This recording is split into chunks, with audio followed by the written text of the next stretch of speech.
Assalamualaikum warahmatullahi wabarakatuh. Perkenalkan, nama saya Andi Nurgita Has dengan nomor induk mahasiswa B2306616 semester 1 yang saat ini sedang berkuliah di Universitas Megabuana Palopo. Tujuan pembuatan video ini untuk memenuhi tugas ujian akhir semester pada mata kuliah praktik kebidanan oleh ibu dosen kami, Ibu Rismawati SST MKes. Pada video ini, saya akan menjelaskan tentang komunikasi efektif dalam praktik kebidanan. Pertama-tama, apa sih pengertian komunikasi?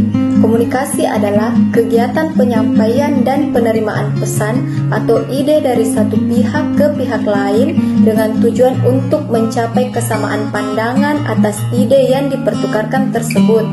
Proses komunikasi merupakan interaksi antara dua orang atau lebih untuk menyampaikan suatu pesan dengan atau tanpa menggunakan media.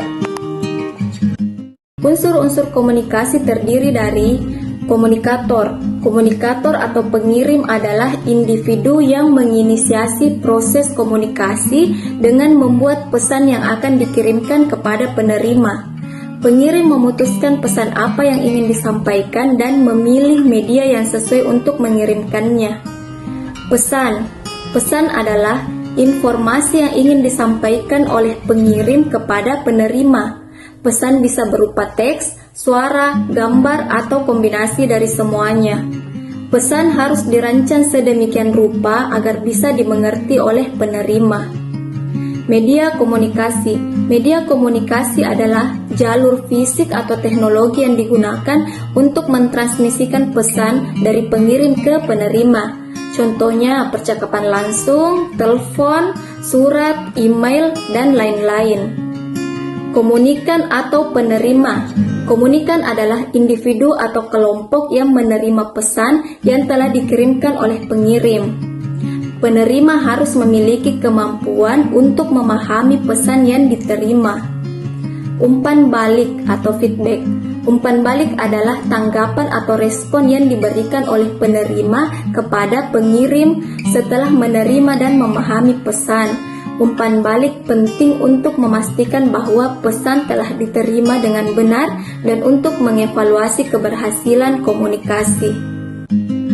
Komunikasi efektif dalam praktik kebidanan adalah pengembangan hubungan antara tenaga kesehatan atau bidan dengan pasien secara efektif dalam kontak sosial yang berlangsung secara baik, menghargai kemampuan dan keunikan masing-masing pihak dalam upaya menyelesaikan masalah kesehatan yang dihadapi oleh pasien secara bersama. Pengembangan hubungan yang dimaksud berkaitan erat dengan kepercayaan yang dilandasi keterbukaan, kejujuran, saling menghargai, serta memahami kebutuhan dan harapan masing-masing. Agar komunikasi dapat berjalan lancar, maka tenaga kesehatan harus paham tentang teknik komunikasi efektif. Bagaimana menciptakan hubungan saling percaya? Ada beberapa hal yang harus diperhatikan oleh petugas kesehatan sebelum komunikasi berlangsung, yaitu yang pertama, ciptakan lingkungan yang kondusif.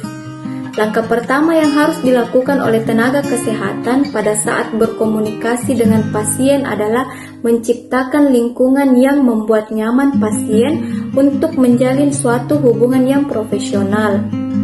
Yang kedua, hargai penampilan dan harga diri pasien. Bagaimanapun buruknya penampilan pasien, petugas kesehatan baik dokter atau bidan sama sekali tidak diperkenankan untuk menganggap bahwa kepribadian pasien juga buruk. Penampilan-penampilan tersebut hendaknya tidak menghalangi petugas kesehatan untuk mengangkat harga diri pasien dan memberikan pelayanan yang sebaik mungkin. Yang ketiga, posisi petugas kesehatan dengan pasien. Posisi seorang dalam berkomunikasi akan mempengaruhi proses interaksi selanjutnya. Pasien akan tidak nyaman apabila posisi antara bidan dan pasien tidak sejajar. Misalnya posisi pasien saat berkomunikasi sedang duduk, sedangkan bidan menjelaskan dengan posisi berdiri. Situasi ini pasti tidak menyenangkan kepada pasien. Yang keempat, menyamakan tujuan perlunya komunikasi berlangsung. Sebelum komunikasi berlangsung, bidan dan pasien harus sama-sama meyakinkan diri bahwa mereka menghendaki komunikasi tersebut harus berlangsung, sehingga mereka merasa perlu untuk menjalin suatu hubungan. Keberhasilan komunikasi antara bidan dan pasien pada umumnya akan menimbulkan rasa nyaman dan puas bagi kedua belah pihak. Prinsip-prinsip komunikasi efektif yang dapat dilakukan adalah: yang pertama, keterbukaan. Artinya, membuka diri bagi orang lain. Pada awal komunikasi, yang pertama dilihat oleh pasien adalah apakah bidan atau petugas kesehatan membuka diri untuk kehadiran pasien secara tulus, karena keterbukaan secara fisik dan psikologis sangat diperlukan untuk memasuki hubungan yang lebih lanjut. Yang kedua, respect atau peduli kepada orang lain. Pada prinsipnya, semua manusia ingin dihargai dan diakui keberadaannya. Demikian juga dengan pasien. Apabila bidan respect kepada pasien, dengan sendirinya pasien akan merasa dihormati dan dihargai. Yang ketiga, empati. Empati adalah kemampuan untuk menempatkan diri pada situasi atau kondisi yang dihadapi oleh orang lain atau pasien. Hal tersebut penting untuk melatih kepekaan terhadap permasalahan pasien.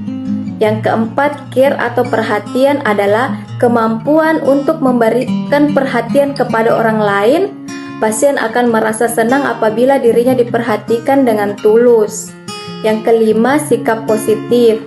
Bidan diharapkan menunjukkan sikap positif atau kebesaran jiwa, baik kepada pasien, diri sendiri, dan lingkungan. Yang keenam, sikap mendukung atau suportif. Komunikasi akan efektif apabila kedua belah pihak saling memberikan dukungan terhadap pesan yang disampaikan.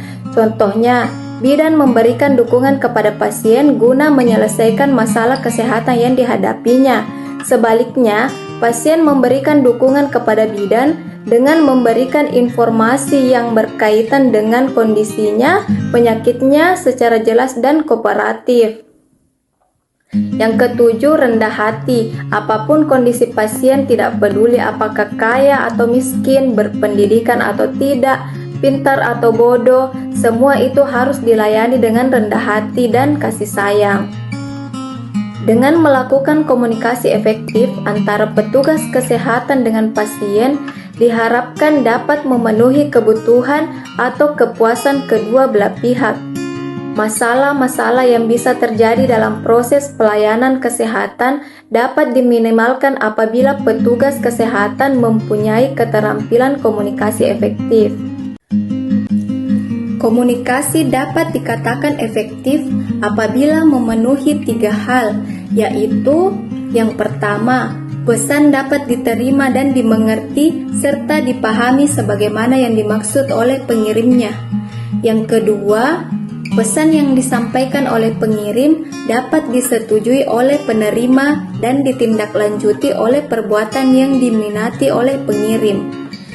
Yang ketiga, tidak ada hambatan, yang berarti untuk melakukan apa yang seharusnya dilakukan untuk menindaklanjuti pesan yang dikirim. Demikianlah materi tentang cara berkomunikasi yang efektif. Semoga bermanfaat untuk kita semua, dan terima kasih sudah menonton dan menyimak video ini. Kurang lebihnya mohon dimaafkan. Assalamualaikum warahmatullahi wabarakatuh.